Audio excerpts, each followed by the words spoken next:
In the empirical research of college students' moral development, Kohlberg's theory came first and focused on moral reasoning, the cognitive component of moral behavior. He saw moral development as the transformations that occur in a person's form or structure of thought with regard to what is viewed as right or necessary. Kohlberg's work, A Canonical Theory, was a dominant force guiding moral development research over 4 decades. Based on psychology and moral philosophy, it is cognitive developmental in nature and focused on the process of how individuals make moral judgments, not the content of these decisions. He determined such judgments have 3 qualities: an emphasis on value rather than fact, an effect on a person or persons, and a requirement that action be taken. Kohlberg's theory is characterized by a hard stage model, and these stages are framed within 3 criteria. 1. A structure criterion. At a given stage, individuals exhibit a similar reasoning pattern regardless of the content or situation.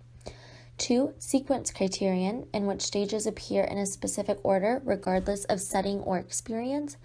And 3. A hierarchy criterion, in which each successive stage is more highly developed than the previous one because it incorporates aspects of all earlier stages. In Kohlberg's stages of moral reasoning, he claims moral reasoning develops through a 6-stage sequence grouped into 3 levels, each composed with 2 stages that represent a different relationship between the self and society's rules and expectations.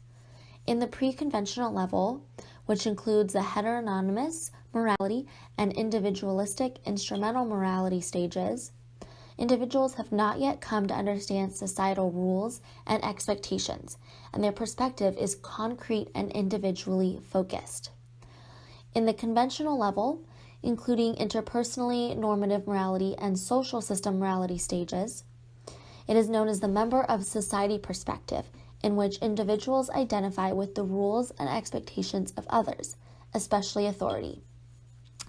In the third level of post-conventional principled, which includes the human rights and social welfare morality and morality of universalizable, reversible, and prescriptive general ethical principle stages, it is known as the prior to society perspective, in which individuals separate themselves from the rules and expectations of others and base their decisions on self-chosen principles.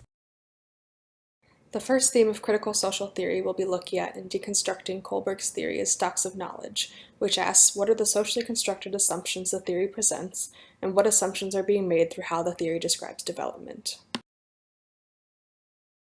Looking at socially constructed assumptions, Kohlberg's theory first assumes that all people think the same way across cultures. Kohlberg's thinking was guided by the principles of universalism and individualism. Universalism indicates a concern for others without regard for national or other allegiances, and individualism refers to the value of being independent and self-reliant. These ideas are commonly valued in Western cultures. Kohlberg's theory also makes the assumption that all individuals use the same values and principles to create their moral judgments. With the understanding that individuals do not think the same way across cultures, we can make the ideological critique that the theory does not account for non-Western cultures. It also fails to account for the contextual dependency of values and principles. A second assumption in this theory is that all individuals have a similar relationship with society. In stage 4 of his theory, Kohlberg asserts individuals view rules within a social system as applying equally to all. In stage 5, individuals come to understand society as protective and focus on the well-being of its members. Using the flow of power tool, we can recognize that minoritized social identity groups are often at risk of discrimination or outright violence by society. Instead of social power being used to protect, for these individuals, social power is used to silence or otherwise harm. Looking at the theory's description of moral development, the first assumption made is that Westernized views of morality are the only legitimate views. Kohlberg's stages progress to an apex of morality, indicating that there is in fact a single definition of morality. The theory of moral development is also framed in part by the hierarchy criterion, which states that each stage is more highly developed than the last. From an ideological perspective, Kohlberg's singular definition of morality makes his argument circular. In defining both the peak of moral thinking and the stages of getting there based on his own assumptions, Kohlberg may simply be codifying his own beliefs. By ordering different forms of moral thinking, the theory also makes a valuable judgment about which forms of moral reasoning are best. Another assumption made in how Kohlberg's theory describes development is that the moral development of this theory occurs independently of other forms of identity development. There is no discussion of how moral thinking may be impacted by any external factors. This stance ignores the findings of other researchers that has determined that other areas of development affect moral development. Among these influential developmental processes are Black identity development, spiritual development, psychosocial development, and cognitive development. Finally, it is important to analyze the role of willful blindness in Kohlberg's use of his own stocks of knowledge. In this case, it was easier for Kohlberg not to incorporate other cultural perspectives because these perspectives would have complicated his theory. The definitions of morality vary widely outside of Kohlberg's own stocks of knowledge, and creating a more inclusive theory would require extensive research and refinement. This next section will be on ideology and hegemony, ideology being the broadly accepted set of values, beliefs, myths, explanations, and justifications that appears self-evidently true, empirically accurate, personally relevant, and morally desirable to a majority of the populace. Hegemony being a subtler form of social control, a result of individuals' consent or silent acceptance of a dominant group. The three questions that we'll be answering are: what absolute truths are presented in this theory that may be challenged by your own lived experiences? What, if any, are the hegemonic norms this theory is perpetuating? And lastly, how might the ideological influences of student affairs, history, values, and philosophies influence, good or bad, how this theory is understood and utilized? Two absolute truths that Kohlberg presents are the concepts of structure criterion and sequence criterion. By our own lived experiences and by what we've been taught in this course so far, not everyone will exhibit similar reasoning patterns like the structure criterion assumes. Also, development is more fluid, which goes against the sequence criterion. Another absolute truth of Kohlberg's theory is that there are 6 stages, with the 6th being universal generalizability. And his example for someone who has achieved this 6th stage, post-conventional moral development, is Martin Luther King Jr., based on his formal training in philosophy and his commitment to moral leadership. However, this can't be the case, as Kohlberg was never able to empirically demonstrate this 6th stage, even though the apparent recipe, according to Kohlberg, is formal training in philosophy and a commitment to moral leadership. Moving on to hegemonic norms that the theory presents, Kohlberg assumes that his theory is an accurate reflection of the population. Now, we can see the flow of power in his reasoning behind this, as Kohlberg's theory was predominantly male-centric, with the initial study including only adolescent boys. Women appeared in later studies, but were viewed as underdeveloped and were unable to reach the same developmental pinnacle as their male counterparts.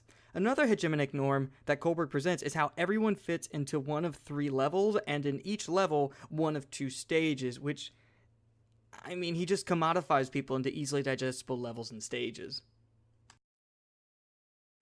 We conclude this section by going over how this study is understood and utilized. Now, with universities originally designed for the betterment of the whole student, the idea of developing a student's moral compass, possibly in the form of a diversity course, could increase their development from individualistic to universal or principled mindset. As we look back into Kohlberg's theory, he focused more on how decisions were obtained as opposed to what the content of the material was, which, as we progress through moral development, we have to look into the content of the decision as well as how the decision was obtained. Lastly, we end with a quote from King and Mayhew: "Students enter college at different levels of readiness for moral development," stating that Kohlberg's structures of his levels and stages were most likely incorrect. So now we're going to look at the social location in the context of Kohlberg's moral development theory. And we're going to start by asking ourselves this one important question: was the social location of Kohlberg sufficiently presented and positioned within this theory? So we're going to start this off by saying no.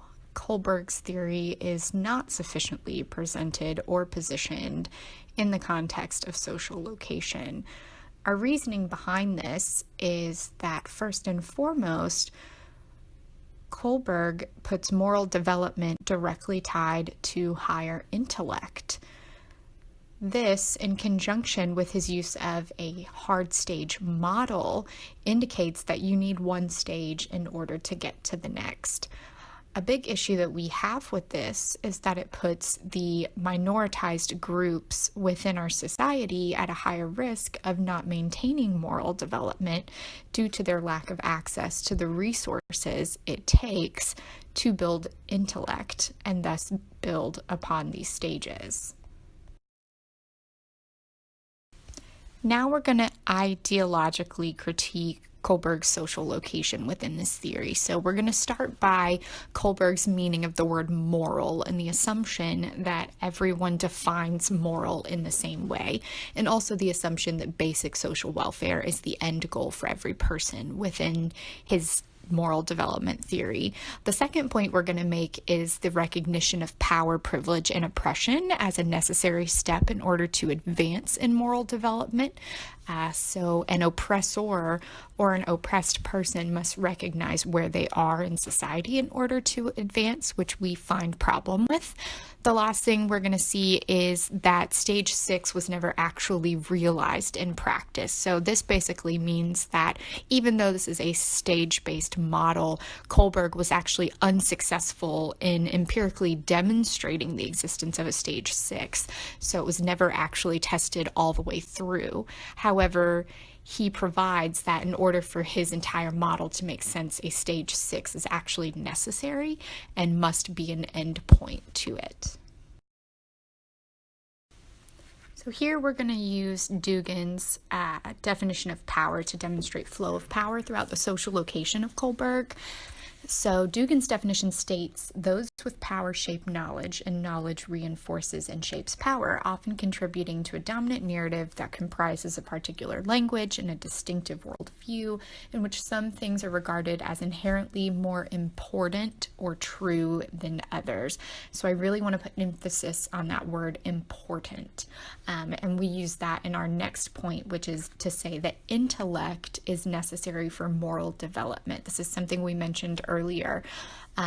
So Kohlberg himself says a more advanced intellect is likely to demonstrate more developed moral reasoning. So for him, a lack of intellect means a lack of moral development. And we really see this in Kohlberg because he started his entire study studying only adolescent boys. So we can really see his flow of power as a male in the society and how that has demonstrated what he has decided to study and how he is actually seeing his own work play out.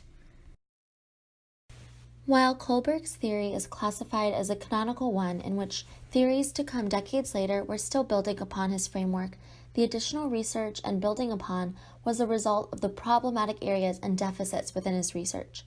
As mentioned through this presentation, there are many areas framed within the central themes of critical social theory that needed further research to validate Kohlberg's theory and stages of moral reasoning. Moving into Reconstruction, the 4 areas of disrupting normativity, attending to power, cultivating agency, and building interest convergence needed to be examined due to the lack of diversity in multiple facets of Kohlberg's participants, from gender to race within the sample. Regarding future implications, more research needs to be constructed with larger and more diverse sample populations. Also, as Kohlberg was unsuccessful in empirically demonstrating the existence of a 6th stage, his inability to articulate and empirically test his abstract moral apex was seen as the root of substantial criticism of his theory, and therefore this specifically needs to be addressed to validate this theory and/or influence future works that built on Kohlberg's canonical theory.